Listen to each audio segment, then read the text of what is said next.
when we're talking about AI, this is actually a very cool property of the zero knowledge proofs thing. So you move all your trust assumptions from this like big, complicated 10 gigawatt data center into a very, very small environment. Could be, could be a Raspberry Pi. Go in the browser, you see the green lock that says, this connection is secure. We're gonna be the green lock for AI models. Yeah. Hi, I'm Jamin from Altimeter. I'm joined by Yogi from Attestable. Yogi is a co-founder of Attestable, and today they're coming out of stealth. We're excited to chat with you more about what you're up to. Thanks for joining us. Yeah, thank you for having me. I'm very excited to be here. Well, we'll get into kind of your background, what you're building and all that. I wanted to start it off with a very high-level question to start. All right. Which is, how can we make sure the future is safe in a world of ASI? Oh, wow. That's a big question to start with. I think there's a lot of stuff to consider when you're thinking like what it even means, to be safe in the world with ASI. A lot of trends that we're seeing, whether it's, bad actors misusing AI to do like bad stuff in the world, could be, doing cyber attacks or developing bioweapons, which is, an incredibly scary thing to think about. But also it could just mean, the AI models themselves doing something suspicious. There was recently the Hugging Face attack. Right. And I think like the precedent there was like the model decided for itself, hey, I want to hack a third-party company. I find it also incredibly both interesting but scary, because this is kind of like the first federal crime done not by a human being, right. Which is an it's amazing a big moment. thing. Yeah, it's a big moment. Not a good one, but it's an amazing fact to think about. And yeah, so there's lots of considerations when we think about how do we make sure this thing called AI and in the maybe near future ASI, superintelligence, how do we make sure this dual use technology that can be used both for good and both for and for bad things, how can we make sure the world goes in the good direction and we actually use it just to cure cancer, for example, and not to start wars. Yeah. Well, we'll get into everything you're doing, how you're building it, and how people are using you. But give us the 30-second teaser. What is Attestable? Yeah, so Attestable is an integrity solution for AI or verifiability solution for AI. Basically, the core idea here is once you have a few different parties controlling ASI, and again, they might use it for good things and for bad things because it's dual-use technology, you want to make sure both that they can coordinate with each other to make sure that everyone is doing only what they're allowed to do under some agreement. But also you want to make sure they're very secure, because you don't want a different party, unrelated party, to have access to the ASI, although they're not allowed to. It's kind of like the core concept here. And verifiability or integrity are technical solutions that allow you to both coordinate with each other and verify each other, but also verify that the data center that's holding this superintelligence is very secure, which is a very hard problem because data centers running AI are very, very complicated. So securing them properly and against all malicious actors is a tough problem. And we're trying to solve that. And the unique thing about Attestable specifically is the way we're trying to solve it is not by using traditional security solutions, but we're developing new security solutions using breakthroughs in cryptography and math. And specifically, we use a technology called zero knowledge proofs to do that and to enable this verifiability solution. Yeah, awesome. We'll get into zero knowledge proofs and all the details coming up. So one of the things that struck us the most when we were getting to know each other was what we call the founder market fit. Everyone talks about product market fit. Does this problem have a market that will pay for the solution? What we look for as investors, even more so than that, is why are these founders uniquely positioned to attack this problem they want to solve? And your background at Rand, working with some of the frontier labs, then working with kind of the government and White House, your two co-founders, who we like to call the Shahars, both of you Shahar, also had unique backgrounds. But walk us through a little bit your background, your co-founder's background, and kind of how that led you to wanting to start this company. Yeah, so I think I'll tell it as a story chronologically, but basically, so I grew up in Israel. And I was always very interested in cybersecurity and AI. I had like my 2 bachelor degrees before I even graduated high school. An overachiever. And, yeah, a bit of an overachiever. And then I really got into cybersecurity. About 4 years ago, I moved from Israel to California, to the Bay Area. Right after ChatGPT came out, I was very excited about this thing called AI. And I thought, I have to be there. I have to be in San Francisco.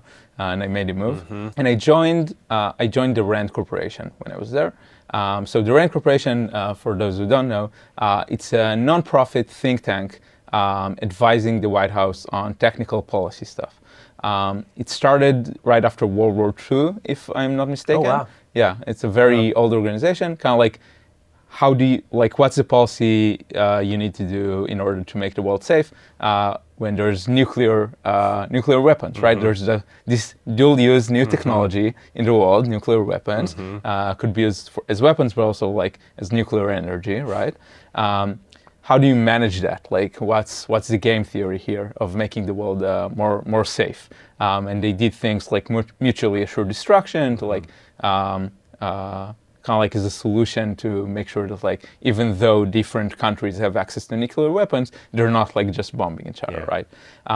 So this is kind of like what RAND does. And when I joined, they started like working on AI security, right? What's the intersection of like what's the implications of AI on national security? This is kind of like the big question. There's a group called the Messelson Center.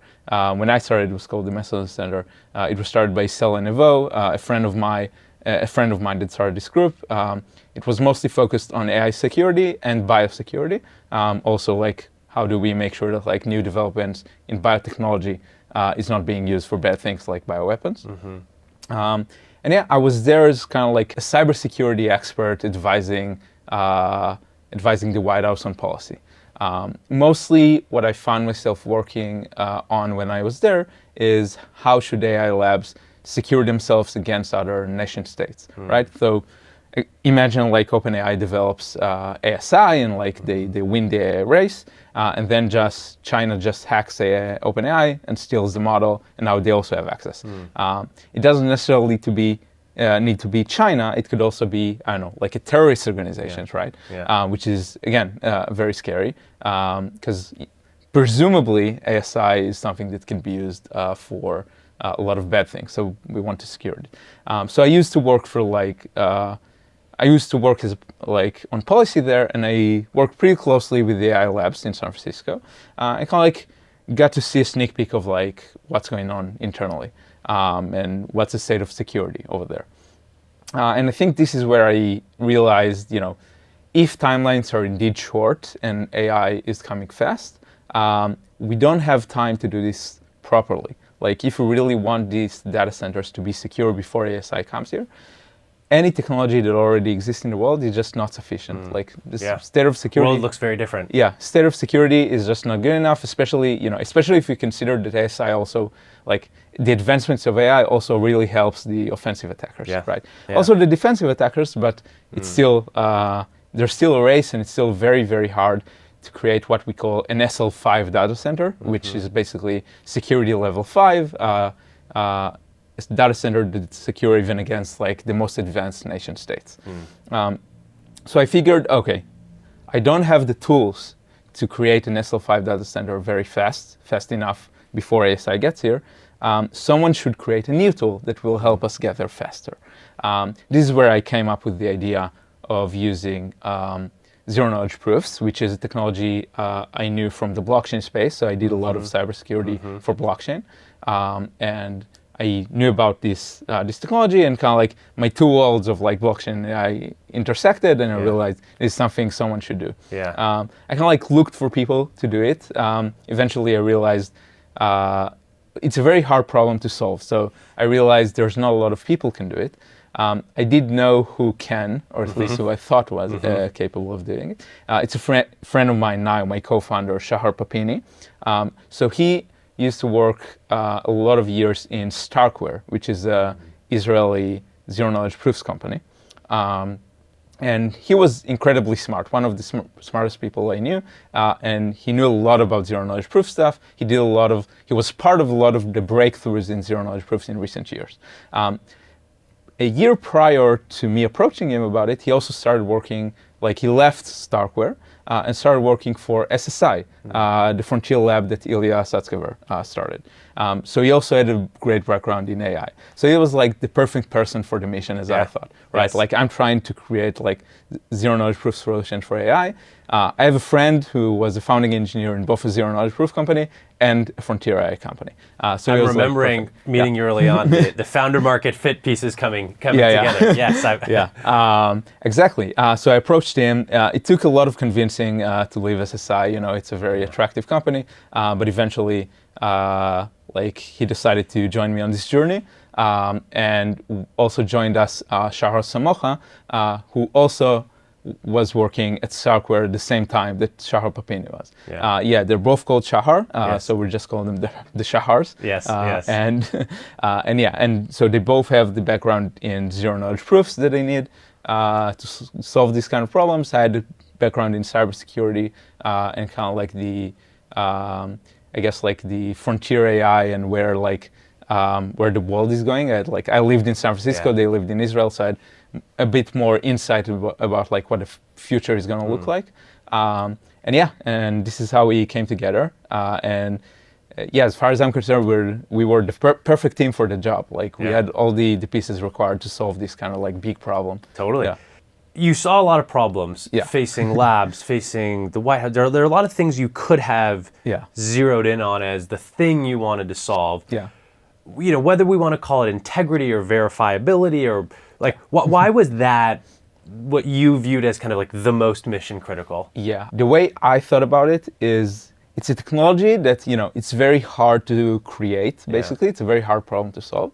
But if we solve it, it solves a lot of the issues I've been seeing in the security space for AI. A really big chunk of them that were top priority. And anything else that I could think of was only solving very small part of the stack of problems that I was facing. So I figured, but on the other hand, this problem is also extremely hard to solve. So it's kind of there's a trade-off of risk here. Do we take the risk of trying to solve the moonshot problem of solving zero-knowledge proofs for AI and then solving a lot of the problems required to get the required security for ASI? Or do we laser on be laser focused on a specific problem that might be easier, that we very confident we can solve, but it solves a smaller chunk of the problems that we're facing. And I was thinking a lot about how things can go wrong with AI. And it was really important to me that whatever I do make a lot of impact, a lot of positive impact to turn to increase the chances that we go in the right direction as most as possible. And I figured even though there's a risk that we can't solve this problem, it's worth it. It's worth trying. Somebody should do it. If nobody does it, this is the worst case scenario. Yes. And we're the perfect team to try it. So, this is why we chose Amazing. So is verifiability not a solved problem? NVIDIA has confidential computing that kind of ships on their chips. Intel has SGX. AMD has SEV. Do we not have, this is a little bit of a leading question, but do we not already, have we not solved this problem or solved a version of this problem? So I think it's worth saying all the solutions you just mentioned are great solutions, and they do provide really good security for a lot of use cases. But what we are talking about here is having good security in a world where, in a threat model, where you're trying to protect against nation states. You're trying to protect against the ASI itself doing offensive cyber attacks. Many parties being involved do not trust each other. All the solutions you just mentioned have a lot of trust requirements. And this is the problem in this kind of world that we describe. For example, when NVIDIA develops a confidential compute solution, a trusted execution environment, they own the private key to basically to control what's going on there and to sign of what's going on there. So NVIDIA themselves have access to just fake those kind of verifiability proofs, right? So for example, if we're imagining a scenario when China needs to verify the US, they will never trust like NVIDIA signing only true things, right? So this is like a big trust issue. Moreover, besides that, you need to trust that NVIDIA just didn't make mistakes implementing the confidential compute solution. And we've seen very recently that this is indeed the case, that it's not a very good implementation. Like, it's not that it's not worthless. It provides a lot of great value for security, but there are ways to circumvent that. And there's a lot of like academic research on how to circumvent confidential compute solutions and finding bugs in the hardware implementation that allows a sophisticated attacker basically to claim statements that are not true and still prove them.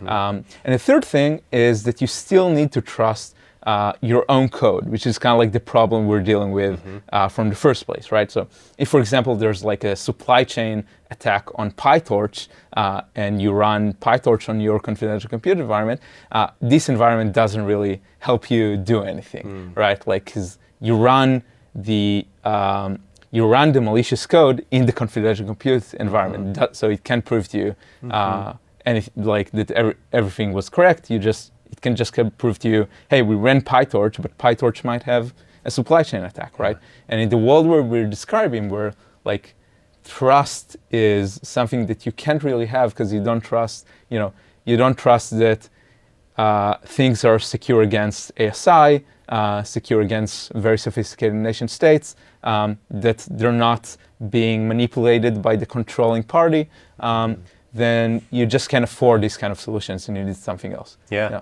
I mean, maybe if I had to summarize that, a lot of the existing solutions today require you to trust different pieces of the value chain. Exactly. And in a world of ASI, where kind of like attackers get more sophisticated, it gets harder and harder to actually place the trust required at each step of the way. Both that, but also just the standards of security needs to be higher because the stakes are way higher.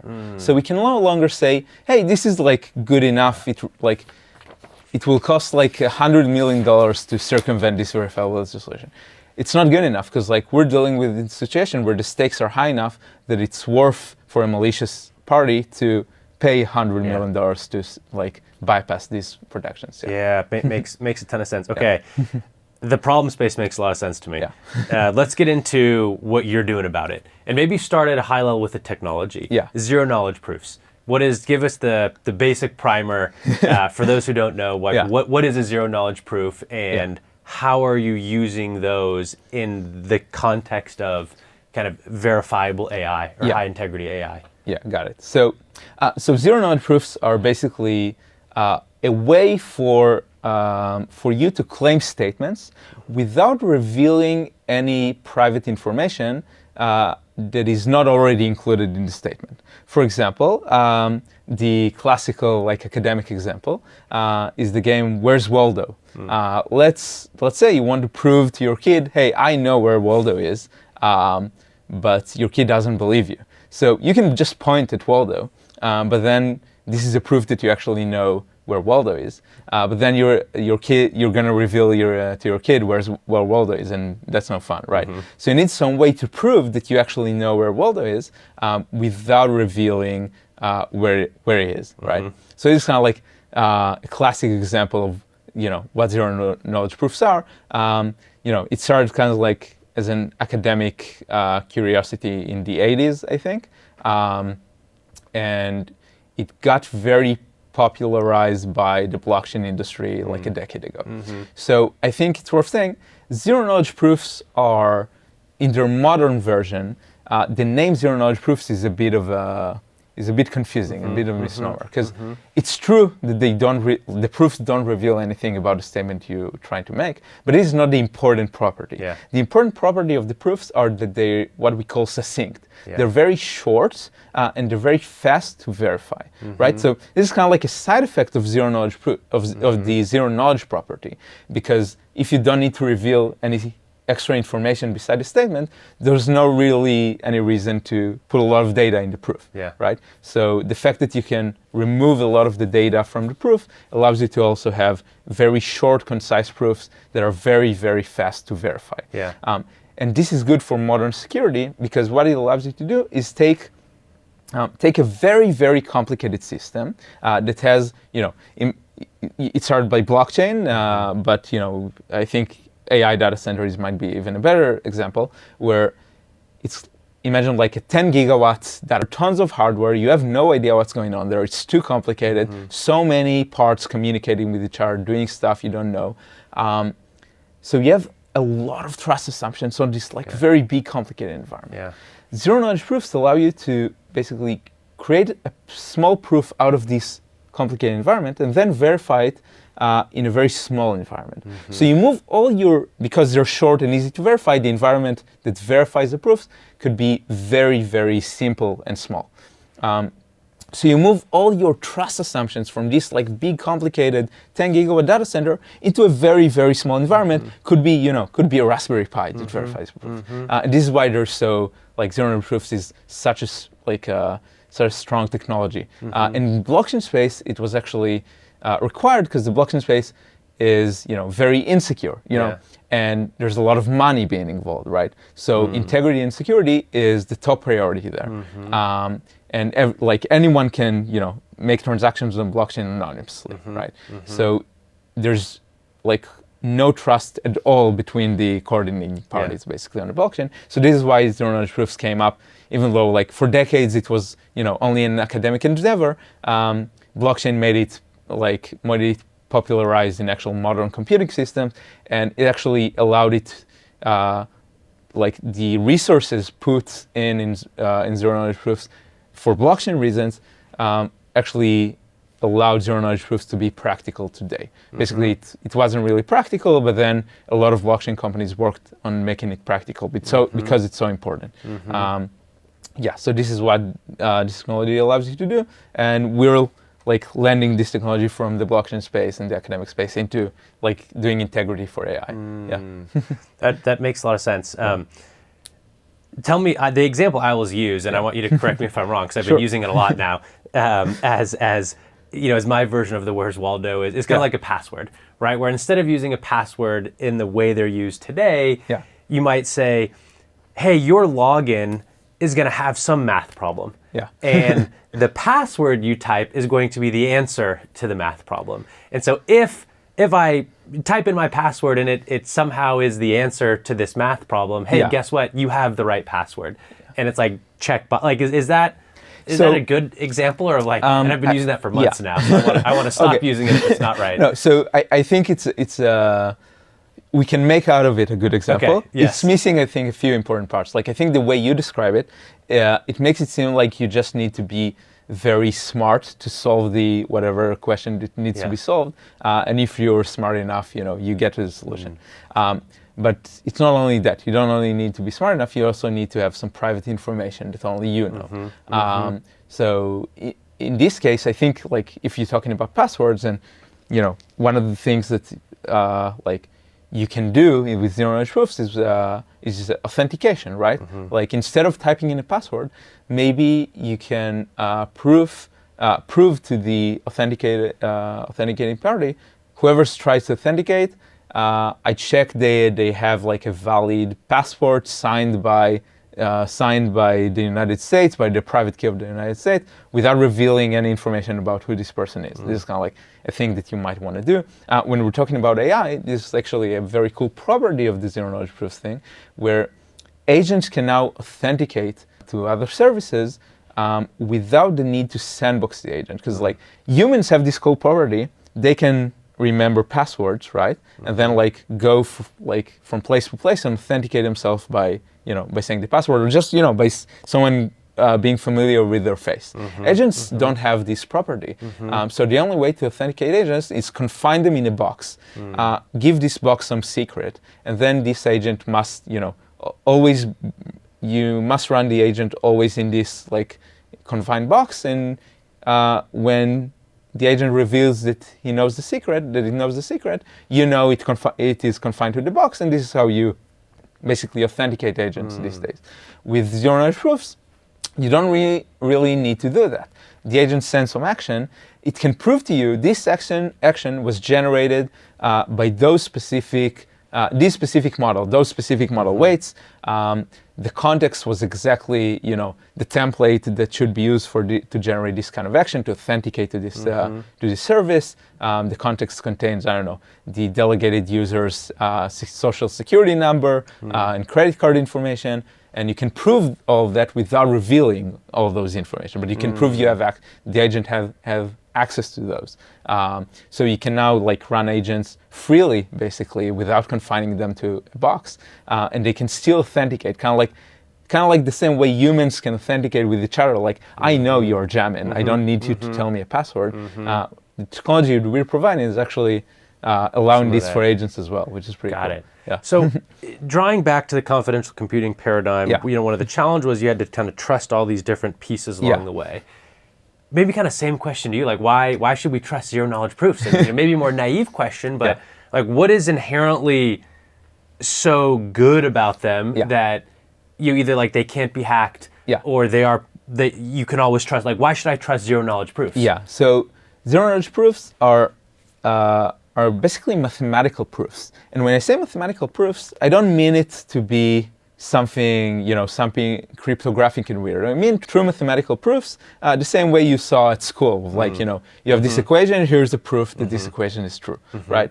I think this is the big differentiator. You can actually, and we actually started doing this, you can actually, what we call formally verify zero-knowledge proofs, and actually the only trust assumptions you need to make for them to work is that math is right. Right, this is kind of the cool thing. There's a nuance to that we do have a hardness assumption of of mathematical problems. Specifically, we use what's called hash-based zero-knowledge proofs, which is also post-quantum, which is great. So we have a hardness assumptions that hash functions, which is kind of mathematical one-way functions, are collision resistant. You can't generate two different inputs can generate the same hash. This is kind of it's a very, very common assumption in the network security world. If this assumption falls, the entire security world falls. And this is kind of if you assume this property as an axiom, we can actually prove to you mathematically that whatever statement did you want to prove, which is great, and we can formally verify it. So when you formally verify it, you actually have a proof that also our implementation, the fact that zero-knowledge proofs could theoretically be perfect and trustless, doesn't mean that our implementation is correct.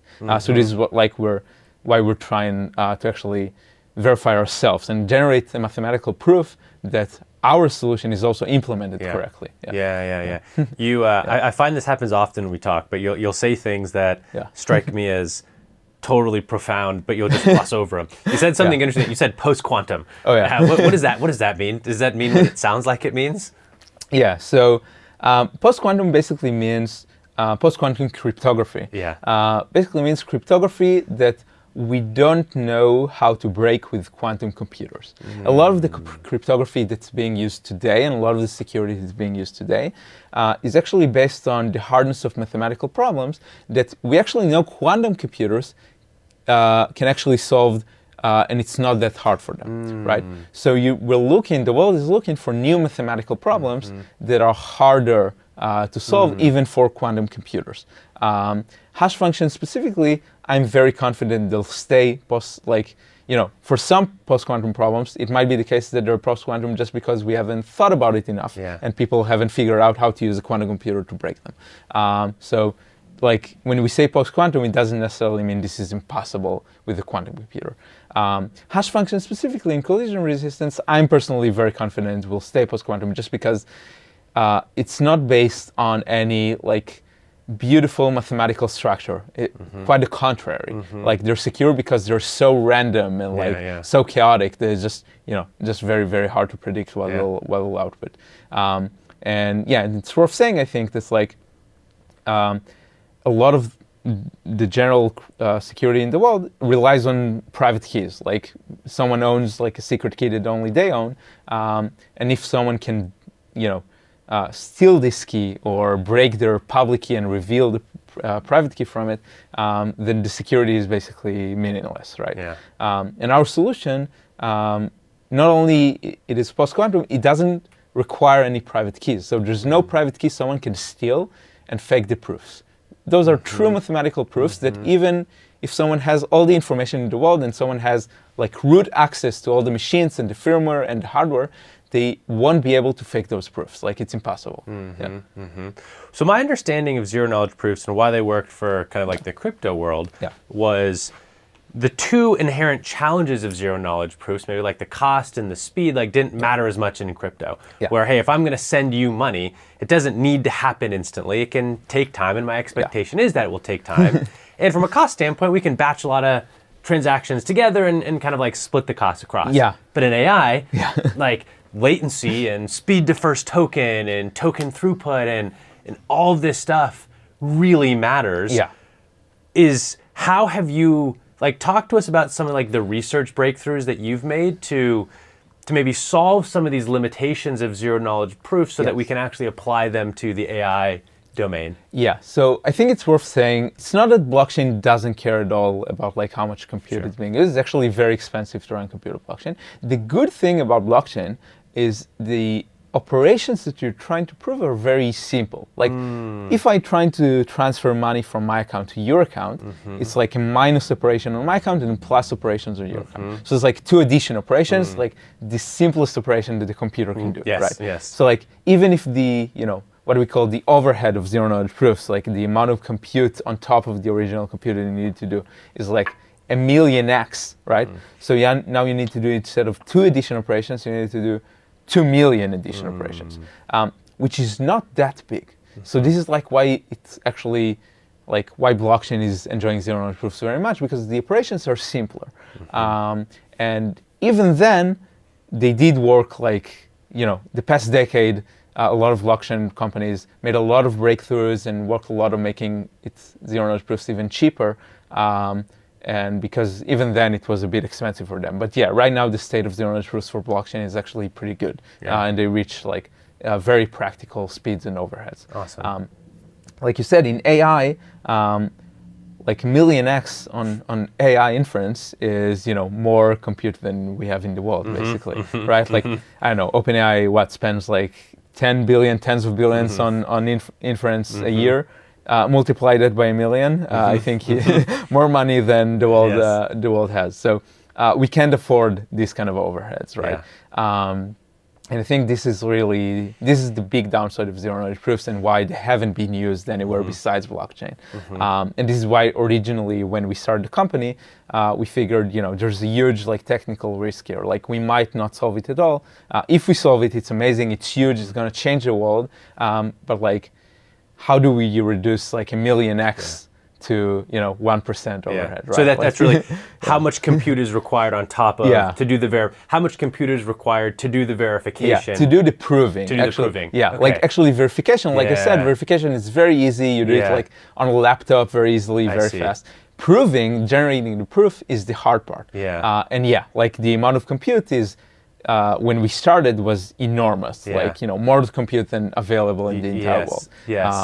So what have you done to make it practical? Have you made it practical? Yes, we did. It took us about a year, so it wasn't an easy problem. With the entire team took about a year to actually make it practical. Basically, we just put a lot of really, really smart people on it. Like we really hired the best mathematicians, cryptographers, performance engineers that we know, and basically assembled kind of like the Avengers team for the ZK and AI world. And we worked together for a year, and there wasn't like a single moment in time where there was like a eureka moment where we said, okay, this is, we got it, we got a solution. It was just really hard work for the entire year to make it, very practical for the use cases that we're aiming for. What about, so that's the amount of compute required to do the proving. What about kind of performance? Because at the end of the day, like you'd be kind of a layer on top of, or I don't know if that's the right phrase, but like if someone wanted to run some query or run some inference job, you'd be running alongside it. Yeah. And you'd have the compute overhead, but maybe also like the performance overhead. What was, if there's a way to quantify that, like, hey, using zero knowledge proof would have made this request take like X times longer, and now we can not add, is there a way to quantify the performance? Yeah, zero knowledge proofs are actually, it's very easy to make them run in distributed settings. So you actually have a trade-off here where you can either increase the compute or you can just wait longer. It's not that, you must double your compute to generate zero knowledge proofs. Maybe you can just increase the latency by 2 times. This is like the thing that it works. So like when we talk about overhead, this actually captures like most of the information that you need. So basically, the performance is, if you just, say the overhead is times 2, if you double your compute, the performance stays the same. If you don't double your compute, the latency will be double. And you have this trade-off. I see. You can choose, And in some of our conversations, we've talked about how you've kind of gotten this to a place where, maybe models with 50 to 100 billion active parameters, whether that's a dense model like a Gemma 31B or a Llama 70, or a sparse model like some of these huge open weight models that might have 1 trillion plus total parameters, but maybe something in that 50 plus or minus active parameters. Do you feel like you've gotten it to a place where, hey, it's good enough and we can actually run zero knowledge proofs on top of those types of models? Do you still have work to be done? Is it, hey, we've actually exceeded and we're ready to go? Like, what's the current state of the union on your progress so far? So I think it's worth saying, so first of all, maybe something worth mentioning related to your previous question about like how we did it. So it's not that we improve the performance of zero knowledge proofs generally. We focused on improving zero knowledge proofs for AI. We made some assumptions of the type of compute that we're dealing with, mainly that there's going to be very large like matrix multiplications, which is the operation you mainly do in AI. We're actually, because of that fact that we focus on it and optimize for it, actually we have this benefit that the larger the model is, it's actually easier for us to prove. Like the overhead drops the larger the model is. So we're very we enjoy a lot the larger models. And as far as we're concerned, the next open source model could be 4 trillion dense. Yes. We would love that. A 4 trillion dense model. That would send some of the memory stocks even higher. Yes, it will. Then the memory. But it will also send the attestable stock higher. There you go. So, there we go. There we go. Yes, but so I think we can all bet that models. There will be a lot of small models, but I think bigger models will get even bigger. It's worth saying also for small models we're pretty good, but we're actually, it's kind of like counterintuitive. People always ask me, okay, I saw you, I just saw you had a demo on like an 8 billion parameter model, but like, can you do like a 200 billion parameter model? And I'm like, oh, you got it the other way around. 8 billion is the hard part. Yes. Right? Like Interesting. So, Interesting. And to your question, going back to your question, so yes, we made it practical. We haven't yet made it what we call like perfect. Like it's not like the overhead is 10%. Right? The overhead, it depends on how you count it. It's between 2x and 100x, really depending on the configuration. Down from a million is down from a lots million, of progress. Lots of progress. And very, very practical for a lot of use cases. First of all, 2x is just not that bad for a lot of use cases. But moreover, for the important use cases that I care about, for example, what are we talking about, like securing large data centers and securing and coordination between countries and different parties. Actually, you don't really need to prove like every single thing. It's enough to prove a very small portion of what you've been doing to make sure, like to have very, very high confidence that you're secure and you're doing only what you're allowed to do.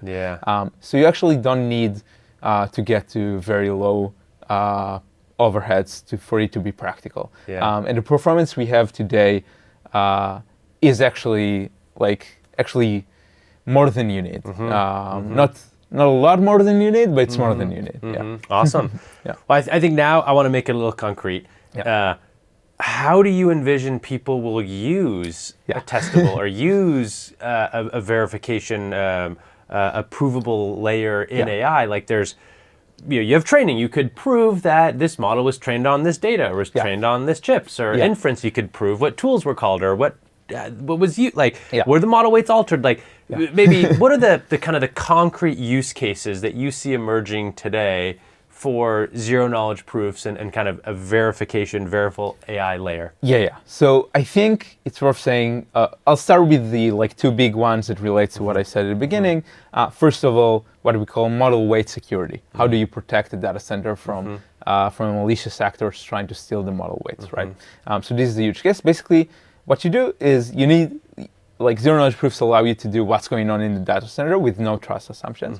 As part of what's going on in the data center, you can verify there's no malware in the data center. This is kind of like a neat property. Like if you can verify what type of compute is going on there, you can verify there's no malware going on there. In a lot of ways, what we this may be like a sidetrack, but the fact that malware exists is kind of like taking advantage of the fact that all computing systems today are general purpose. They can do anything, right? Like a computer can do basically any program that you want to do. And malware is taking advantage of that because if it can do anything, it can run malware, right? So what you would like to do to prevent malware is basically not be general purpose. You want it to only run AI models. You don't want it to do anything else, right? And it's very, very hard to develop chips that do it because it's very hard, for example, to then update your program or update your architecture. You want it to be general purpose. It's very positive. Zero knowledge proofs allow you to take a general purpose computer, but limit it to only do the programs that are predefined as allowed. And basically you take this general purpose computer and make it not general purpose. And this is why it's very, very useful for security and specifically securing model weights. The second big use case here is coordination between different parties. It could be different AI labs. It could be different countries. For example, you can imagine in the near future, America and China could have an international treaty where they want to make sure that nobody goes beyond a certain capability point. So there was very recently there was an open letter of pacing the frontier that basically everyone signed, basically laying out that requesting the development of technologies that will allow this kind of coordination. And we are exactly this kind of technology.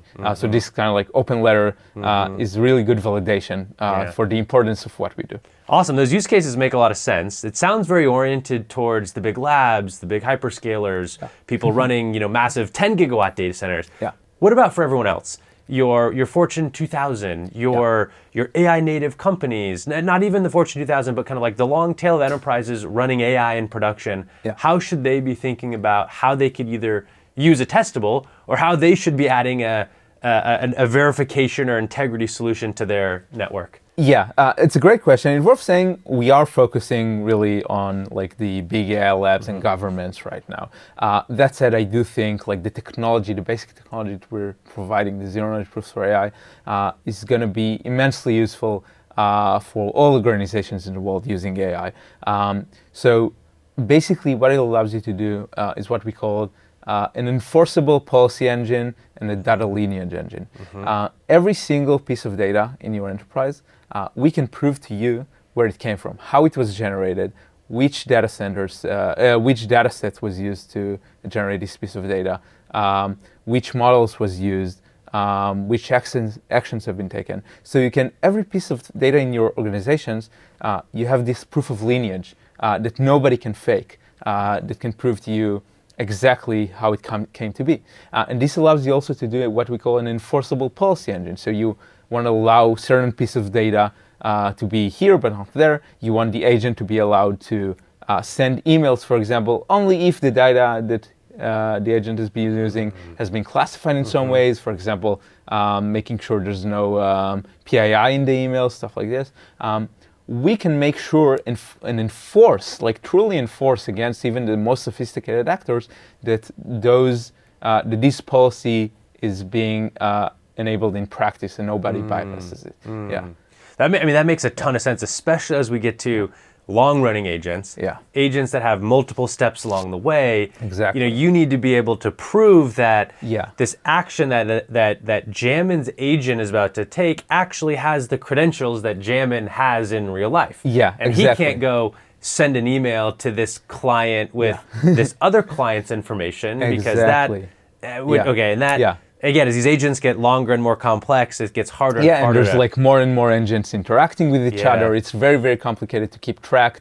And there's so many openings for someone malicious, like internal employee or just a malicious actor in your network to do something bad. And we can enforce it in a very, very high level of security, which is great. And it could be used for compliance to prove to third parties that you're enforcing this policy. When you're fine-tuning models and serving them to users, you can prove, the data that was being for fine-tuning is only compliant data, only this specific user's data, stuff like this, which is, very, very useful, and especially in the world that I think we're gonna be in a few years, where AI is basically everything. That's like the. Maybe tying it back to like RAND group.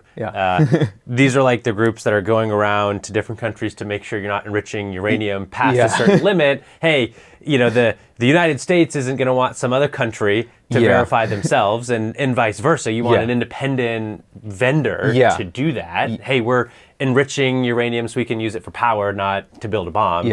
Hey, you're pushing the frontier only so far, but hey, are we going to trust China to say that about Chinese models, and is China going to trust us to say that about American models, or is OpenAI going to trust Anthropic? You're saying you could be that verification trust layer. This verification layer, this coordination layer. And the nuclear example is great because you can physically go to a nuclear facility and pretty much understand what's going on there, like testing uranium.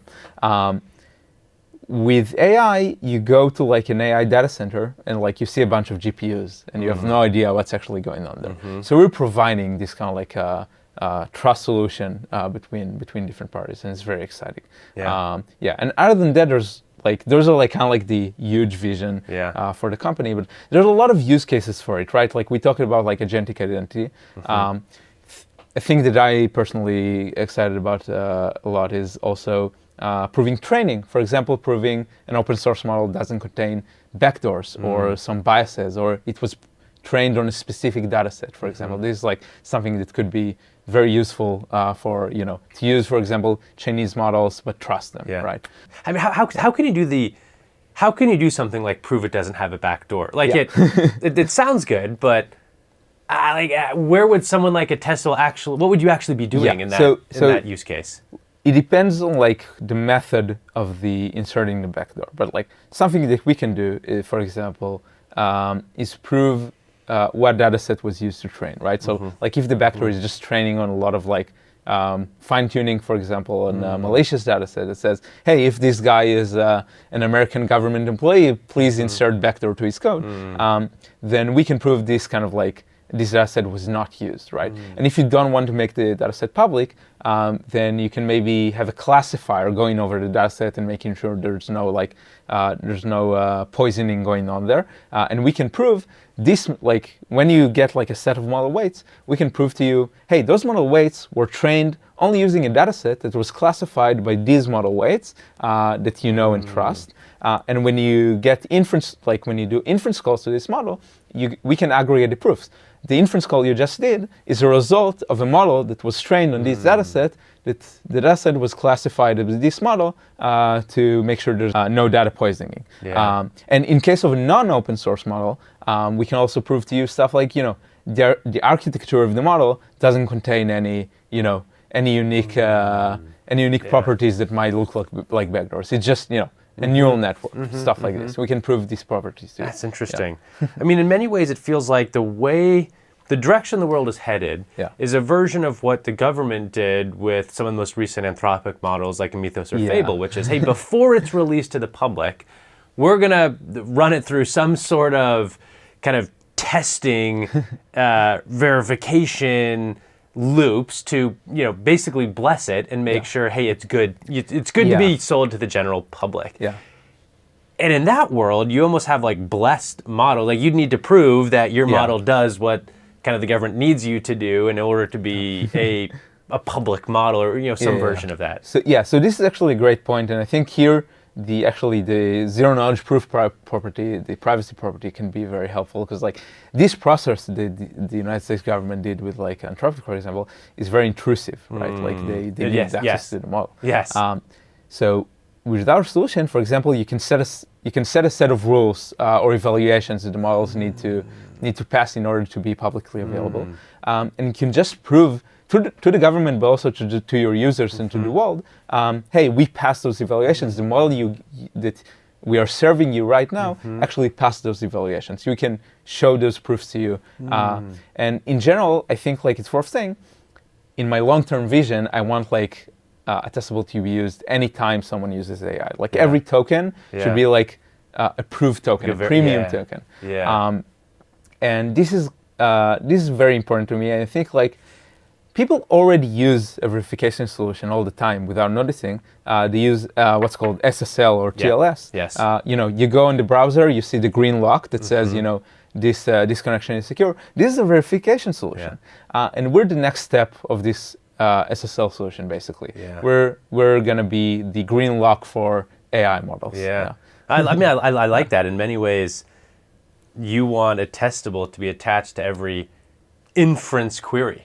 Where definitely. You have a green token. That's interesting. You get back, you send out a request, you get back like a bunch of English words. You have no real idea. Like, inherently AI is hard to verify, right? Like, it's just English words comes in, English words comes out, with no real like structure that you can easily identify, right? And it's non-deterministic, like inherently. So it's very hard to notice something went wrong. Like if something goes wrong, not even maliciously, maybe by mistake, maybe you got the wrong model by mistake, wrong quantization, stuff like this. Then our solution allows you to be very like give you the confidence that you need. You're actually being served the right model, getting the right output. They use the right input. For example, something that's very important for compliance, that when you get a response, like only a specific user's data being used, there was no data mixing. When you fine-tune the model, there was no data mixing, stuff like this.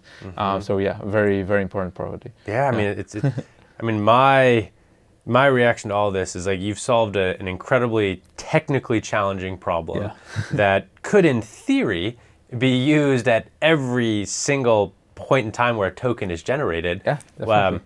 Could be massive. So it's been awesome chatting with you more about the problems you're solving, what you're building. Maybe I'll end with a final pretty open-ended question, which is, whether it's related to AI security, whether it's related to Attestable, whether it's related to your own worldviews on where the world's headed with ASI, what's most top of mind for you over the next 12 months?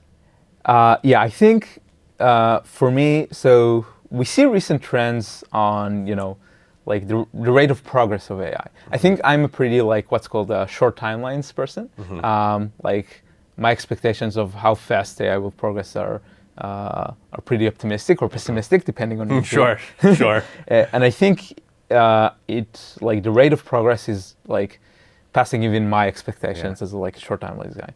So I'm like in the next 12 months, I think we're gonna see like huge things going to happen, and I want to make sure Attestable has a big part of making sure that like those things are not catastrophic. Basically, I want to make sure I personally care both for my own well-being, but the world's. I personally care that like we do this thing right. AI can do like amazing things for humanity. Amazing, like.